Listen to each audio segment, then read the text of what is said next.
원양어선이고 저는 이 배의 선장입니다. 처음 해보는 새로운 일들, 여러분의 응원에 힘입어 조금씩 목표를 이뤄가고 있습니다. 넓은 태평양 바다에서도 투표에 참여할 수 있답니다. 올해 선장이 된 현무 씨. 선상 투표를 주관한 것도 처음이다. 대한민국 땅에서 수천 킬로나 떨어진 바다 위에서 현무 씨와 선원들은 소중한 한 표에 대한민국 국민으로서의 자부심과 책임감을 실어보냈다. 저에게 이번 대선이란 희망입니다. 저뿐만 아닌 저나 저희 가족, 저희 선원들 모두에게 이번 대선이 희망으로 다가오길 바라는 마음에서 형세도 어렵고 시국도 어렵기 때문에 희망이 되었으면 좋겠다는 생각에 이번 대선은 희망이 아닐까 생각합니다. 남태평양 한가운데서도 간절하게 바라는 희망. 이제 선거는 끝났다. 당신에게는 21대 대선이 어떤 의미였나요? 응? 한 문장으로. 이번 대선은 우리 사회가 진보하느냐 퇴행하느냐를 가르는 가장 중요한 분기점이 될 것입니다. 예, 이번 대선은 저에게는 슬픈 나날이었다 이렇게 생각합니다. 이번 대선은 저에게는 대한민국의 새 출발이었습니다. 대한민국의 100년을 결정하는 선거다. 저에게 이번 대선은 건강한 시민들이 만들어내는 또 다른 시작입니다. 저에게 이번 대선은 새로운 희망의 길이었다고 생각합니다. 이번 대선은 나에게 검찰 개혁을 완성하고 국민 주권을 실현하는 것이다. 저에게는 마지막 정치적 선거이고 대한민국에게는 체제 전쟁이다.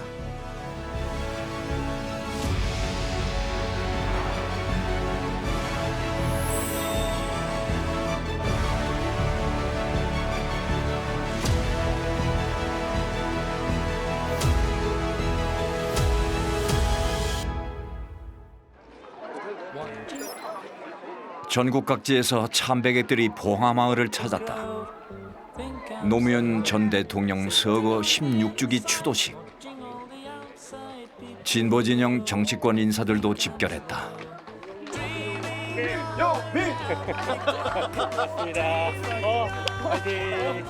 더불어민주당 원내정책 수석 부대표 김용민 의원.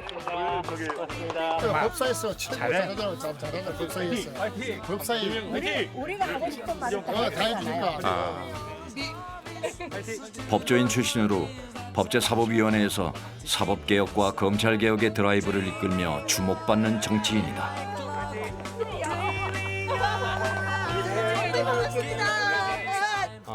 검찰 개혁과 관련된 이슈가 있을 때 꼭 내려오긴 하거든요. 왜냐하면 그래요? 네, 정치 검찰에 네네네. 또 희생이 되신 네. 거니까 네.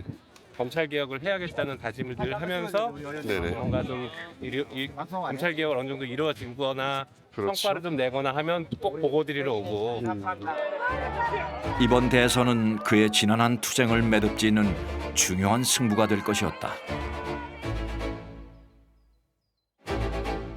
역사는 그들에게 다시 기회를 주었다. 물러설 수 없다는 각오와 다짐으로 그렇게 대선이 시작되었다.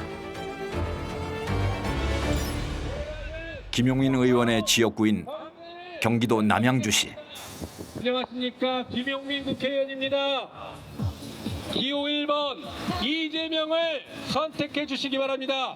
내란을 심판해 주십시오. 경제를 살리겠습니다. 민생을 회복시키겠습니다.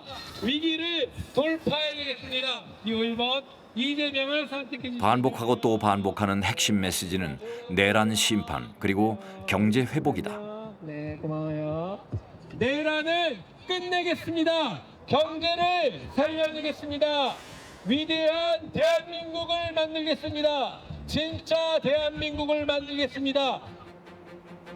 내가 직접 대통령을 뽑으면서 내란 세력을 심판한다. 다시 말해서 내가 국민 주권을 행사한다.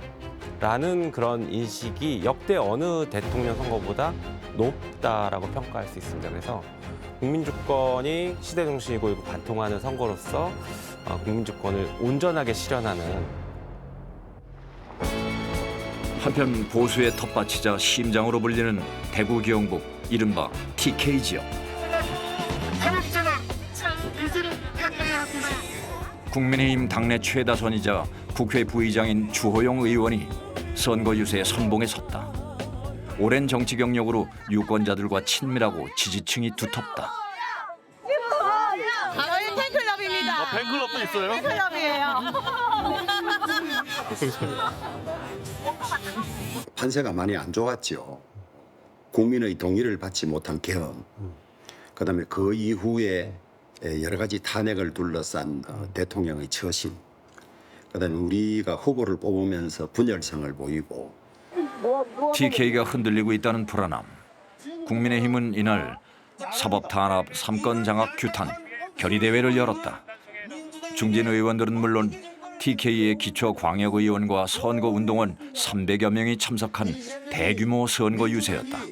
사법부 독립을 평정만이라도 훼손하는 일은 생기지 않도록 감히 그런 생각을 내지 못하도록 이재명의 협박으로 사법 독립 무너진다! 무너진다! 무너진다! 무너진다! TK에서도 안동은 이번 대선에서 미묘한 정서를 갖고 있는 지역이다. 더불어민주당 이재명 후보와 특별한 인연이 있기 때문이다. 주호영 의원은 육선의 노련함으로 민심을 파고들었다. 그의 판세 분석과 전략은 단순하지만 명확했다.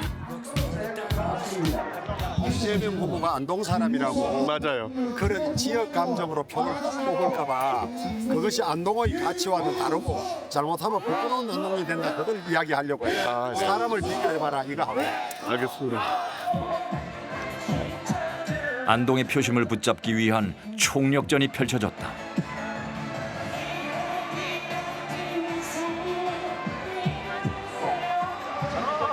주요 지역의 중진 의원들도 합세에 힘을 보탰다.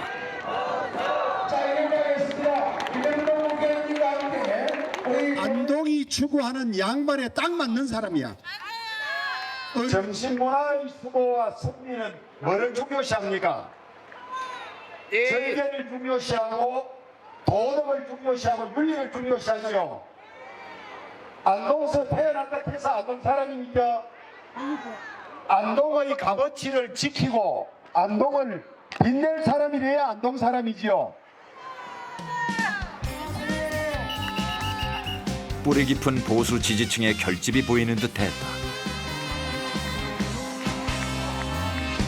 네, 대통령 선거는 심판 선거, 회고 선거가 아니라 전망 선거, 비전 선거라 그래요.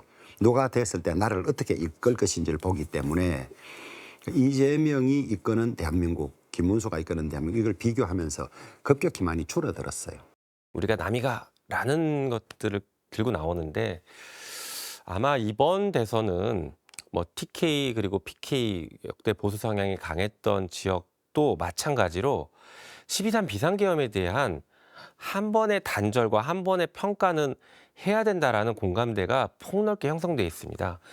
대한민국을 누가 책임질 거냐 하는 그 주체들이 어떤 그 시대가 필요한 정신에 맞느냐 이렇게 보면 오히려 지금은 강력하게 개혁적 보수당이 말하자면 국가의 새로운 아젠다를 내고 국민들을 혁신체제로 몰고 가야 되는데 오히려 그때 지금 민주당이 강력하게 달라들고 있죠. 계엄 이후 보수 진영은 대립했고 균열했다. 유세 현장에서 그 실체가 드러나기도 했다.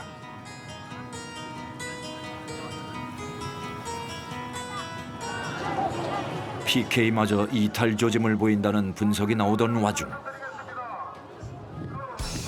국민의힘 김문수 후보가 아닌 당내 다른 인물을 응원하는 이들이 거리로 쏟아져 나왔다.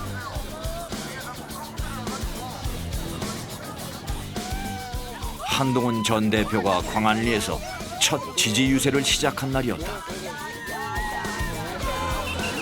모여든 이들 대다수는 대선 승리보다 한동훈 전 대표의 승리를 기원하고 있었다. 어떤 게 좋으신 거예요? 한동훈 후보로가요? 모든 점에서 네네. 다른 후보자에 비해서 확실한 사람이잖아요. 빈틈 없고 진실이 가득한 사람이잖아요. 정책이 확실하지. 확실하지. 지금 우리 지지자들은 지금 울분을 토하고 있는 겁니다. 왜 그런 줄 아시겠죠? 뭐 여론조사 안 나와서요? 아니요. 이게 처음 단계부터 한동훈이 배척하기 위해서 그 수단과 얄팍한 수단과 방법을 가리지 않고 한동훈이만 내치면 될 줄 알아요. 첫번의 말씀입니다. 한동훈 전 대표가 경선에서 탈락하면서 지지자들은 당에 강한 반감을 갖고 있었다. 심지어 김문수 후보 지지자들과 충돌이 벌어지기도 했다.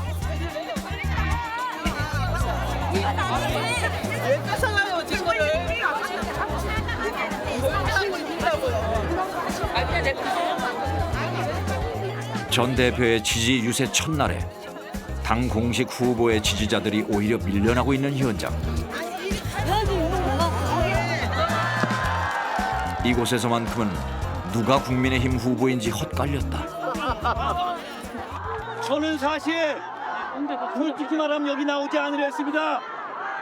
제가 양심이 제 정치 철학이 지금의 계엄과 탄핵에 고고한 태도를 보이는 우리 당에 동조할 수 없었기 때문입니다.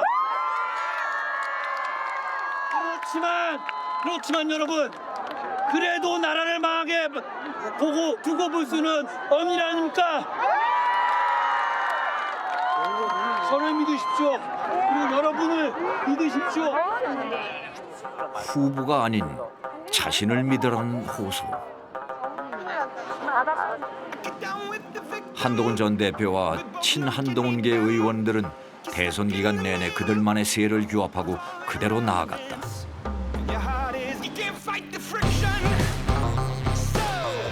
21대 대선에서 보수 진영의 균열을 상징적으로 보여주는 장면이었다.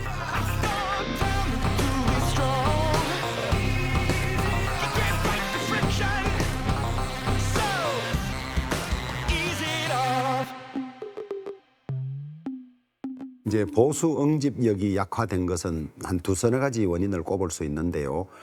그 윤석열 대통령과 김건희 여사의 행태에 대한 찬반 의견이 첫째 달랐죠.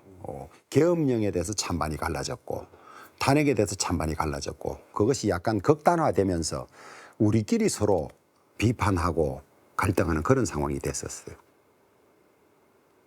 모여야 되는데 쉽지는 않아요. 여전히 앙금이 있고 또 자꾸 내만 옳다는 생각들을 많이 하기 때문에 쉽지는 않은데 그러나 위기 앞에서는 단결해야 되지 않느냐. 보수 진영의 분열은 진보 진영에게는 기회다. 이재명을 선택해 주십시오. 위대한 부산 시민 여러분, 민주주의를 다시 회복시켜 주십시오.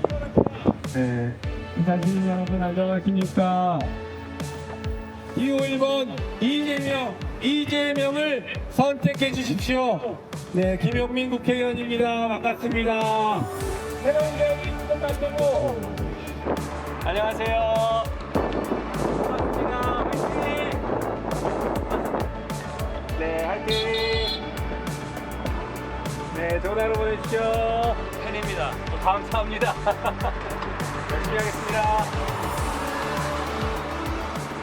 제 선거할 때 분위기 좋을 때가 있는데 그때만큼까지는 아니지만 비슷할 정도로 분위기가 오늘 좋은 것 같은데 인사들 많이 해주시는 것 같은 게 이게 먼저 이렇게 정치인들한테 인사해 주시는 게 쉬운 일이 아닌데 시민들 입장에서는 먼저 해주시는 거는 정말 이제 분위기가 좋다는 얘기고 그 빈도가 많다는 게 상당히 고무적입니다. 부산에서 더불어민주당은 해양도시의 성장 동력을 되살리겠다는 공약을 내걸었다. 공공기관과 주요 기업을 부산으로 이전하고 글로벌 해양 수도로 도약할 모멘텀을 만들어내겠다는 각오다.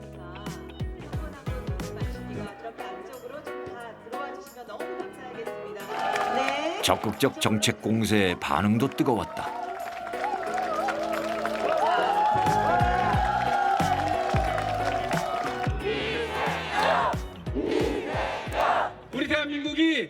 해양 강국이 돼야 새로운 미래, 새로운 먹거리를 찾아낼 수 있지 않겠습니까, 여러분? 해양 강국, 해양남국의 수도 어디입니까? 부산을 가장 사랑하고 부산에 가장 많은 투자를 하고 있는 더불어민주당이 배출한 후보 누구입니까?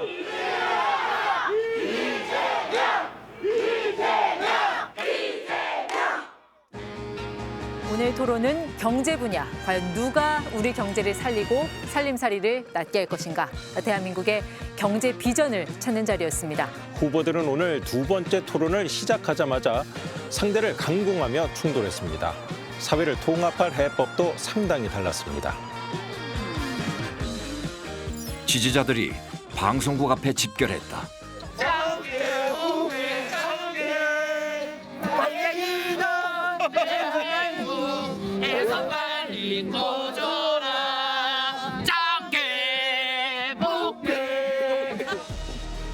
노래와 구호전으로 맞서던 이들은 시간이 지날수록 세를 불리고 서로에게 팽팽하게 날을 세웠다.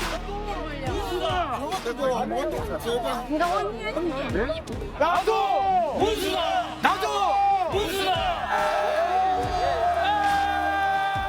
늦은 시간까지도 자리를 뜨는 이들이 거의 없었다.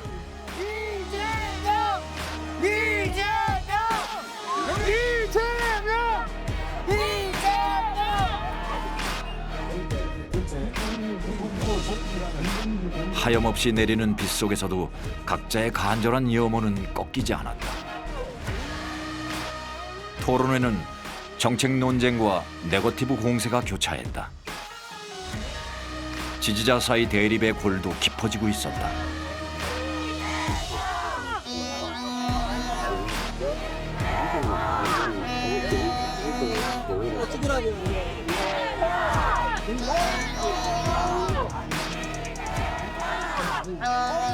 민주주의. 정말 대한민국의 진짜 대한민국. 민주주의가 정말 완전한 민주주의가 달성이 됐겠구나. 우리 대표님은.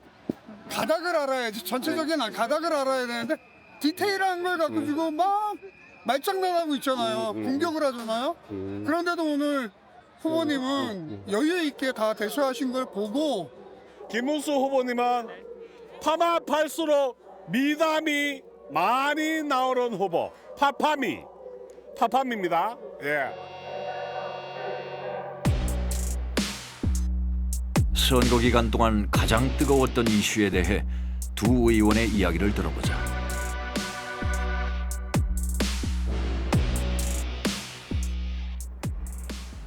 우리 소위 속담에 홧김에 뭐 한다는 말이 있잖아요. 우리가 잘못했다고 홧김에 이 투표를 해서는 안 된다. 우리가 역사적으로 가장 악명 높은 독재 국가로 치는 것이 히틀러의 나치, 그다음에 소련의 스탈린, 그다음에 남미의 차베스 이런 경우잖아요. 이 경우의 길을 그대로 가고 있습니다. 의회 장악하고, 그럼 의회 장악 못하면 사법부를 장악해서 상대방을 탄압하고 자기는 전부 무죄 만들고, 이것이 눈에 보듯 뻔하게 보여요. 실제로 대통령이 되기 전에도 그렇고 자기의 재판 4건 때문에 이러지 않을 수가 없을 것이다. 그 당에서 배출한 이 모든 대통령들이 독재를 했거나 아니면 부패를 했거나가 철저하게 완벽하게 입증됐습니다. 그런데 민주당이 그리고 이재명 후보가 무슨 독재를 한다라는 것은 전혀 검증되지 않은 그냥 자기들의 희망사항을 얘기하는 것 같습니다. 우리 헌정사상 대통령이 있는 여당이 다수당인 적이 상당히 많았습니다. 심지어 문재인 정권 때도 대통령과 그다음 국회 절대 다수당이면서 지방 권력을 거의 다 가졌습니다. 그때 누가 독재라고 부르지 않았거든요.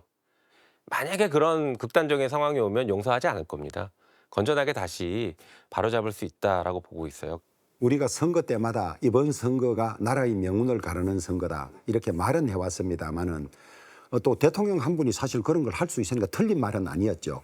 그렇지만 이번처럼 절박하게, 왜냐하면 이재명 후보는 포퓰리즘에 능하다고 저는 그렇게 보고 있어요. 그래서 그 포퓰리즘적으로 가면 국가 부채가 잔뜩 증가하고 한번 말하자면 쉬운 복지에 익숙해진 국민들이 그걸 거부하지 못하면 국가 재정 파탄이 나고 이런 것도 불을 보듯 뻔하고, 그러면 우리가 그렇게 비싼 대가를 치르고 얻었던 민주화가 무로 돌아간다. 포퓰리즘, 사실 진짜 문제가 되는 것은 그 국민의힘식 혹은 그 극우 윤석열식 포퓰리즘이 문제인 것이죠. 실제 그들의 포퓰리즘은 편가르기를 합니다. 엘리트와 일반 시민들을 편가르기를 하고, 그 다음에 뭐 기득권과 기득권이 아닌 사람, 그리고 강자와 약자를 나눠서 편가르기하는 포퓰리즘 정책을 그들이 펴고 있습니다. 단기간에 경제 활성화를 위하고 효과를 충분히 낼 수 있는 정책들을 민주당이 펴겠다라고 하는 것에 대해서 뭐 현금 퍼주기, 현금 살포다라고 포퓰리즘이라고 얘기하는 것이죠. 그래서 국민의힘 김문수 후보의 고향 경상북도 영천. 바뀌었으면 좋겠고 더불어민주당이 약세일 수밖에 없는 지역이다. 낫게 할 능력 있는 일꾼을. 그러나 가끔은 이전에는 보기 어려웠던 반응을 볼 수 있었다.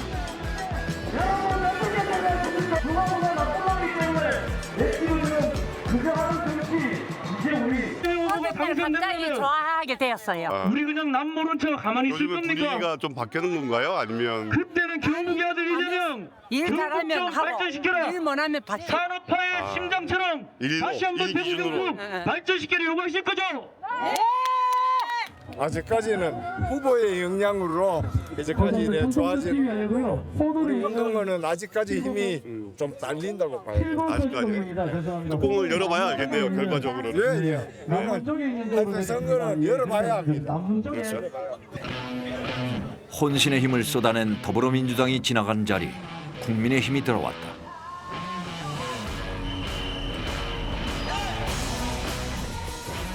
김문수 후보의 고향인 만큼 반드시 표심을 사수해야 했다.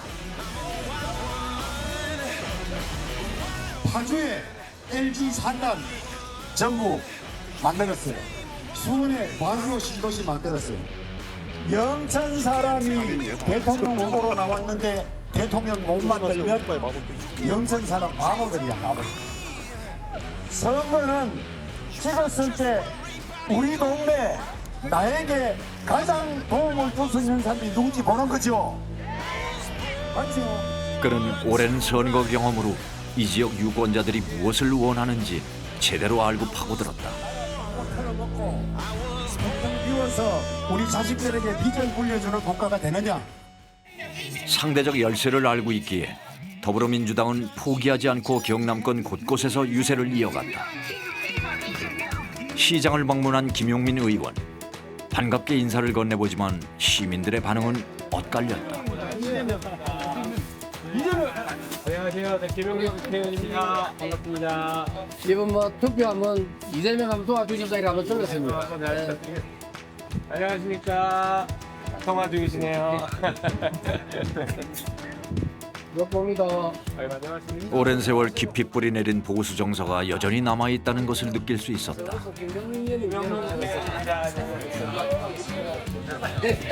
이재명 후보 잘 부탁드립니다. 네. 반갑습니다. 신대계 좀 만들어 보겠습니다. 부탁드립니다, 언니. 예. 1분입니다. 만만치가 않죠, 여기도. 네. 네. 화내시는 분들도 계시긴 한데요. 그래도 또 이렇게 응원도 해주시고 좀 헷갈립니다 지금. 그렇긴 한데요. 네. 아무래도 이쪽이 네네. 경상남도 쪽이 좀 저희한테는 어려운 지역이다 보니까 저희가 이제 더 신경 쓰고 더 자주 찾아뵙고 이렇게 접촉을 해서 오해도 풀어드려야 될 것 같아요. 그렇죠. 네, 이재명이 대통령이 되면 위험하다 이렇게 얘기하시는 분들도 좀 많으신 것 같고 숙제네요. 네, 그런 것들이 폭넓게 퍼져 있어요. 그래서 이래보면 처음이라 이렇게 어려워 보기가. 솔직히 갑자기 일하면 감당이 안 돼요. 그 비상계엄 때문에 갑자기 다 얼어버렸어요. 전국 어디서든 핵심 공약은 같았다. 지역 경제 활성화와 민생 회복. 우리 존경하고 사랑하는 거제 시민 여러분 안녕하십니까? 이재명 후보가 대통령이 되면 당장 추경을 통해서 경기를 부양시키겠습니다, 여러분. 어려운 소상공인 여러분들의 경제 활성화, 민생 회복을 위해서 새로운 이재명 정부와 더불어 민주당이 확실하게 경제 회생 정책을 펼치겠습니다, 여러분.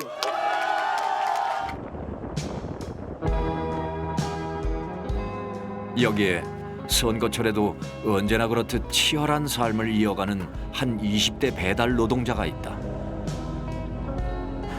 그의 하루를 쫓아 지금 우리 사회가 직면한 청년들의 현실을 본다. 일단은 좀 생계 유지를 위해서 일주일 기준으로는 한 6일 이상은 출근하는 것 같고요. 주말에는 거의 뭐 풀타임으로 일을 하고 생계 유지를 하려면 그 투잡을 하지 않고서는 좀 어렵더라고요. 이게 적어도 뭐 대출이라든지 공과금이라든지 고정 지출을 제외하면 저축도 힘든 상황이고 제 친구들도 마찬가지입니다. 좀 그렇다 보니까 좀 최대한 출근해서 좀 돈을 벌어보고자 하고 있습니다.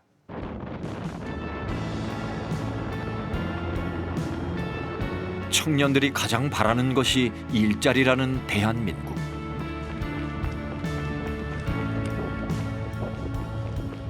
간절한 바람에도 불구하고 청년 고용률은 계속해서 감소하고 있다. 실업자와 취업준비생, 쉬없음 인구를 모두 합치면 청년 백수층이 무려 120만 명을 훌쩍 넘었다. 그나마 어렵게 취업한다 해도 양질의 일자리가 아닌 열악한 환경에서 어려움을 겪는 것이 청년들의 삶이다.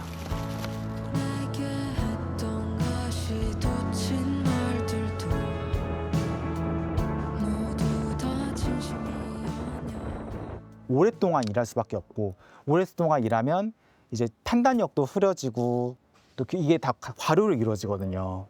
그러니까 그러셔서 많이 다치시는 것 같아요.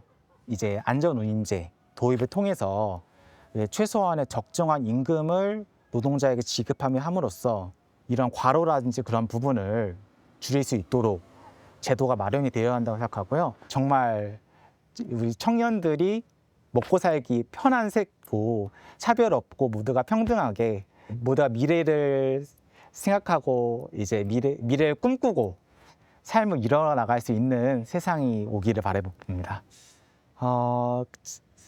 꿈꾸고 있습니다. 대선을 앞두고 가장 우선시해야 할 국정과제를 묻는 설문조사에서 유권자의 절반이 경제 회복과 활성화를 꼽았다.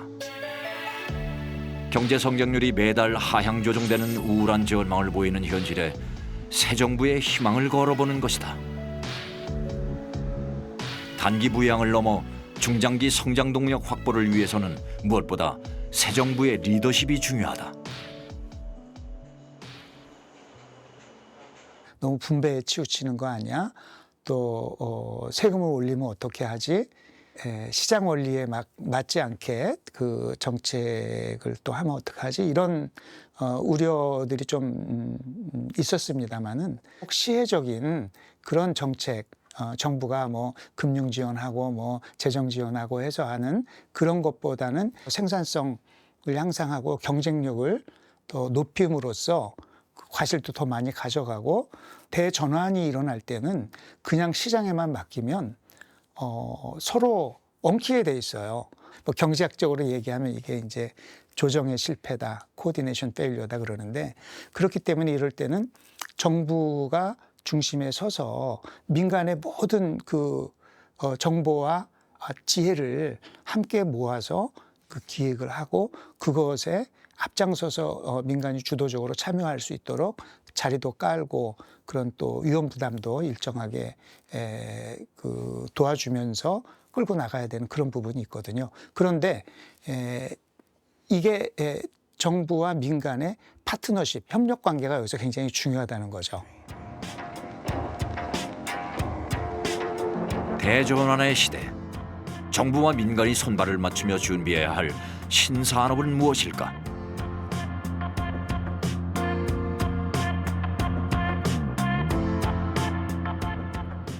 앞으로 AI를 어떻게 하느냐에 따라서 우리 100년이 결정돼요. 여기서 낙오가 되면은 AI가 모든 부분을 다 결정하기 때문에 경쟁력이 완전히 떨어지는 거죠. 과거에 우리나라가 초고속 통신망을 어떻게 깔았고 조선 산업을 어떻게 키웠고 자동차 산업을 어떻게 키웠는지 그걸 보면 돼요. 그 당시에 정부에서 전폭적으로 지원했어요. 이제 그동안에는 좀 단기 성과를 많이 강조해서 그 얘기는 바꿔 말하면 시작할 때 좀 어려운 거, 도전적인 걸 하게 만들어주고 또 중간에 잘 안 되더라도 그냥 인정해주고 그러면은 그중에 아주 독특한 거, 도전적인 게 나올 것 같아요. 새 정부는 집권과 동시에 대한민국에 산적한 수많은 과제들을 맞닥뜨려야 한다.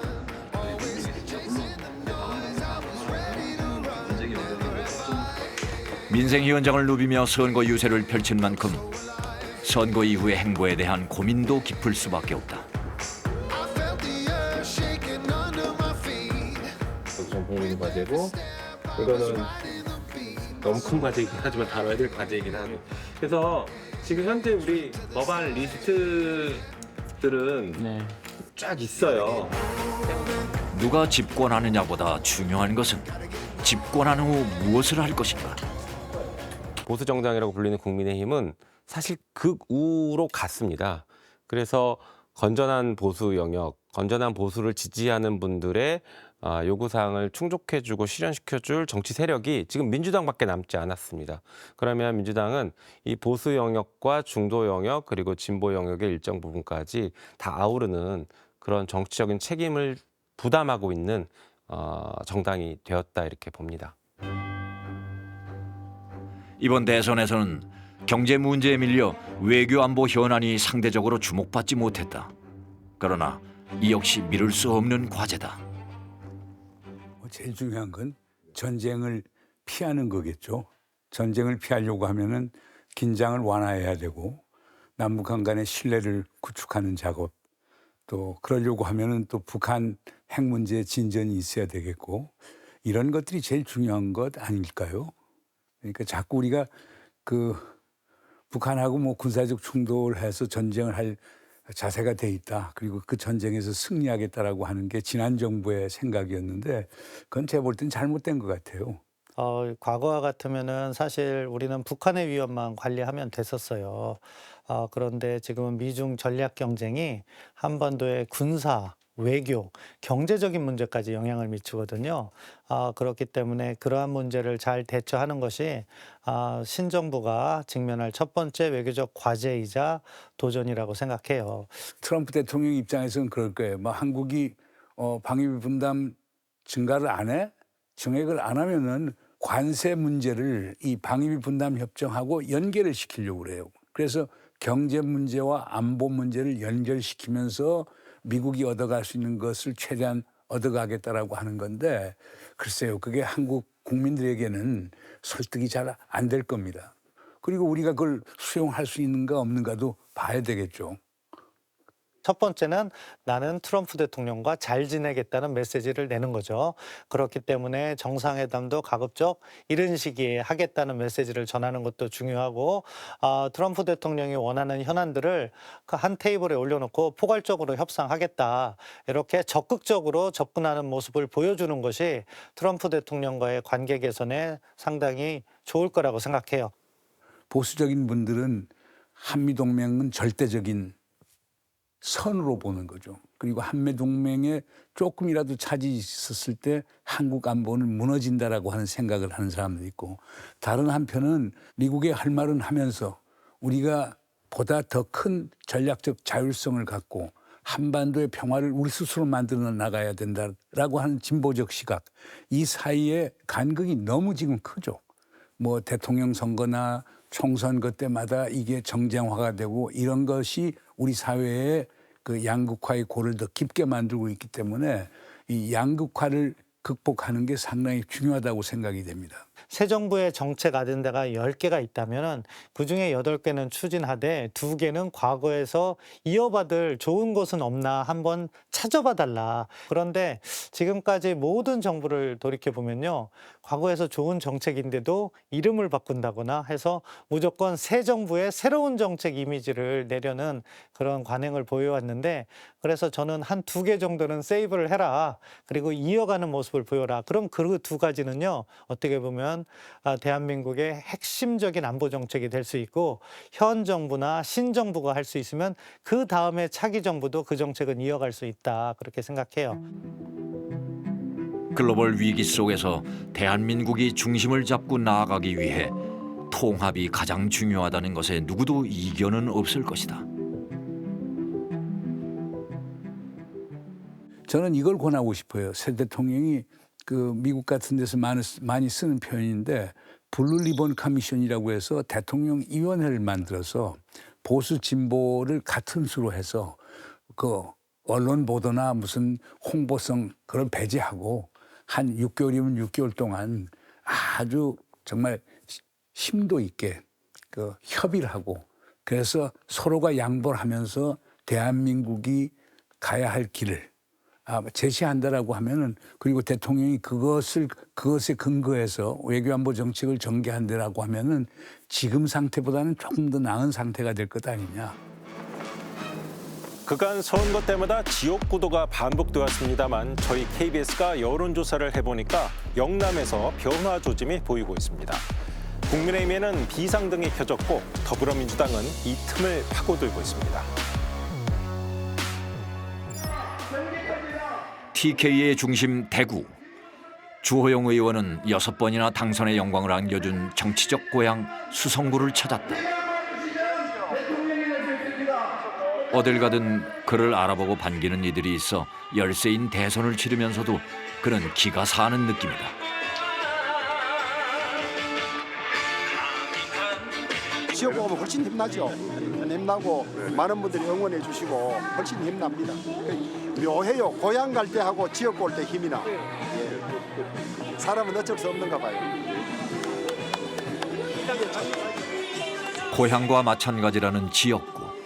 정치인으로서 가장 편안하고 솔직한 모습을 드러내본 선거대책위원회 공동선대위원장 그리고 대구 총괄 선대위원장으로서 조금 오랜만에 뵀으니까 큰절 한번 드릴게요. 할매고 계시고 큰절 한번 받고 가. 큰절 한번 받고. 네 여러분 큰 박수 보내주십시오. 여러분 반갑습니다. 많이 시끄럽지요? 괜찮아요? 재판하지 말고. 연설이라기엔 절박한 호소가 이어졌다. 무조건 경우고 뭐고 없이 선거 때마다 도와달라 해가지고 찍어줬는데 좀 잘하지 좀. 대통령도 중간에 하다가 임기도 못 채우고 나와버리고 또 선거 되면 맨날 나라 망한다고 표돌락하고 이제는 안 속는다 이 하는 거야. 안 속는다. 그런 얘기 했어요. 우리 잘못한 거 맞습니다.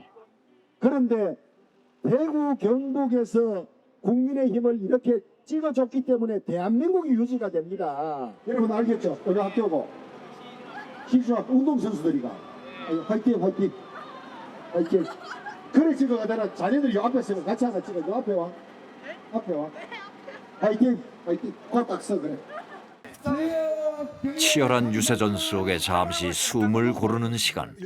그의 속내를 들어봤다. 우리가 선거 때는 좀 과장된 말도 하고 엄살도 부리지만 이건 진짜 엄살이 아니고 내가 할 수 있는 마지막 호소다 국민들에게. 그리고 저는 선거 결과가 어떻게 될지는 모르지만 아직도 믿습니다. 우리 국민들의 수준이 이 상황을 이해하실 상황일 거다. 우리가 구한 말에 우리끼리 싸우다가 나라를 잃는 아픔을 봤는데 과연 우물 안에 껴 우리들처럼 우리만 싸우고 있는 것이 아닌가. 정말 이 국민 통합 이 정치권이 하나가 돼서 이 위기를 극복해야 되는데 이것이 안 되고 내가 예상했던 대로 그렇게 가면 정말 나라가 어려워지겠구나. 이건 내가 예언처럼 남겨놓아도 좋습니다. 그 경고를 지금 절박하게 하는 겁니다. 제가. 저는 이재명이 대통령 되면 어떤 일이 생길지 불을 거듭 뻔하게 알고 있어요. 그것을 여러분들에게 지금 제가 목 놓아 외치는 겁니다. 목 놓아 외쳐. 이런 세월이 온다. 이거 막아야 된다. 여러분 힘합치자. 맞죠 여러분? 계엄과 탄핵, 당내 갈등과 분열. 그는 그 어느 때보다도 절박한 마음으로 표심을 뒤집을 수 있기를 바랐다.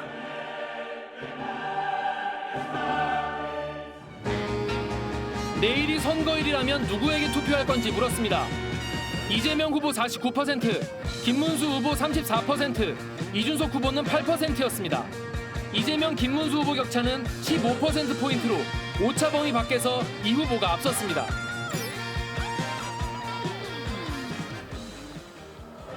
더불어민주당 이재명 후보는 선거를 시작한 후 단 한 번도 여론조사 1위를 놓치지 않았다. 그러나 유세의 속도를 늦출 수는 없었다. 그는 더 많이 걸었고 시민들과 눈을 맞추고 대화를 나누고 사진을 찍었다.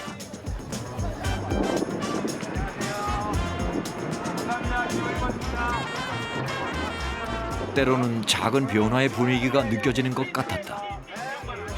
오랜 지지자라는 시민을 만나 힘을 얻기도 하고 응원을 넘은 질책에 귀를 기울이기도 했다.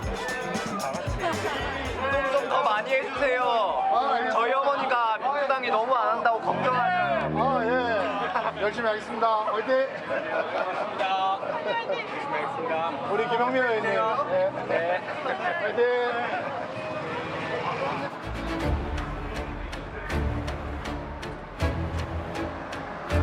민주진영, 특히 광장에서 촛불과 응원봉을 들었던 이분들만큼 간절한 사람이 없죠. 모든 것이 걸려있는 선거라고 봐야 됩니다. 목숨이 걸려있는 선거예요. 만약에 여기서 저희가 지는 상황이 발생한다.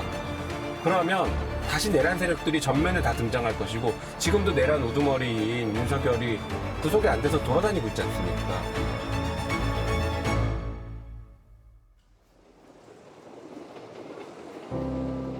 계엄 6개월 만에 대선이 끝났다. 네, 민심은 3년 만에 정권 교체를 선택했습니다. 민주당 이재명 후보가 21대 대통령으로 당선됐습니다. 단순한 정권 교체가 아닌 모두가 각자의 책임을 지고 미래로 나아가야 할 각자의 숙제를 받아든 역사의 전환점. 그러나 지금껏 우린 함께 뛰었고 앞으로도 경기는 계속될 것이다.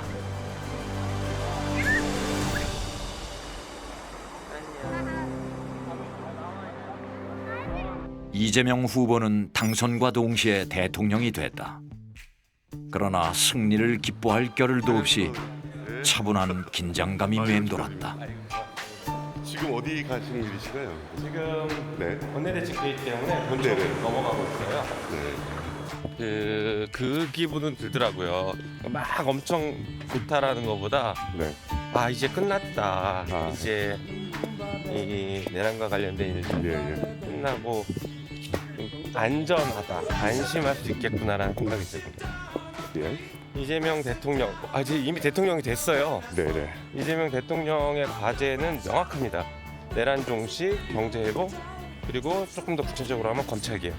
이 세 가지를 집권 초기에 매우 빠르게 그리고 매우 강력하게 하지 않으면 정부의 신뢰 기반이 흔들릴 수 있기 때문에 다른 어떤 과제보다도 이 부분을 집중을 해야 되겠죠. 되게 길게 긴 역사에서 보면 아주 중요했던 일이 지금 현대사에서 발생한 것이거든요. 100년 뒤에 교과서가 쓰여진다면 역사 교과서에 등장할 만한 일들을 우리가 함께 해내고 있다는 것에 대한 자부심을 가지셨으면 좋겠습니다.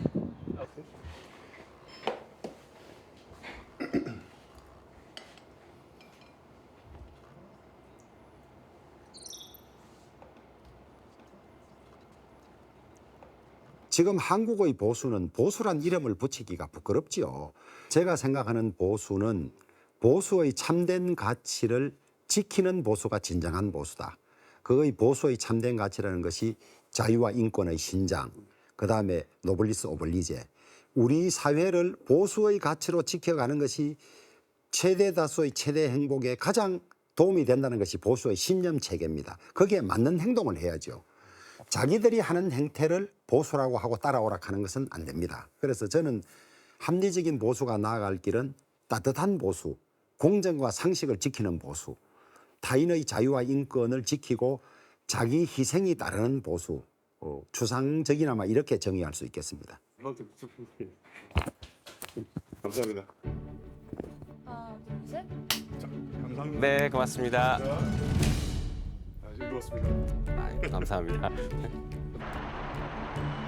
일상의 회복을 위해 온 국민이 각자가 믿는 방식으로 최선을 다하고 있다. 이제 서로를 믿고 함께 더 나은 미래를 꿈꿀 시간이다. 우리의 일상을 지키는 것은 희망이다. 내가 바라는 대한민국의 모습은 평화롭고 공영하고 조화롭고 상생하는 그런 대한민국입니다. 자유롭고 독립적인 개개인들이 조화롭게 협력하는 그런 국가이길 바랍니다. 예, 제가 꿈꾸는 대한민국은 국민이 잘 사는 대한민국입니다. 젊은이에게 꿈과 희망을 가질 수 있도록 해주는 나라입니다. 마음껏 실패할 수 있는 나라가 됐으면 좋겠습니다. 제가 꿈꾸는 대한민국은 공정과 상식이 살아 숨쉬는 국민 통합된 자유민주주의 공화국입니다. 내가 꿈꾸는 대한민국은 모두가 사람답게 사는 세상이다. 제가 꿈꾸는 대한민국은 경쟁과 대립이 아닌 따뜻한 관심과 존중이 기본인 나라입니다.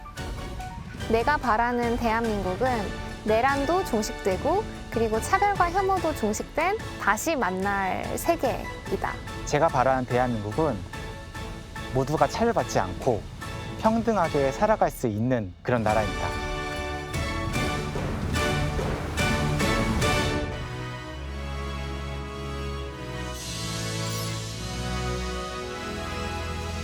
제가 바라는 대한민국의 미래는 저 같은 젊은 청년들이 조금 더 열심히 일할 수 있는 그런 나라가 만들어지면 좋겠습니다.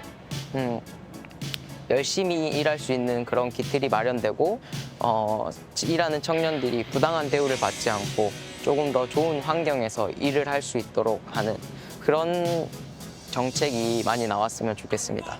저도 화이팅 하겠습니다. 화이팅!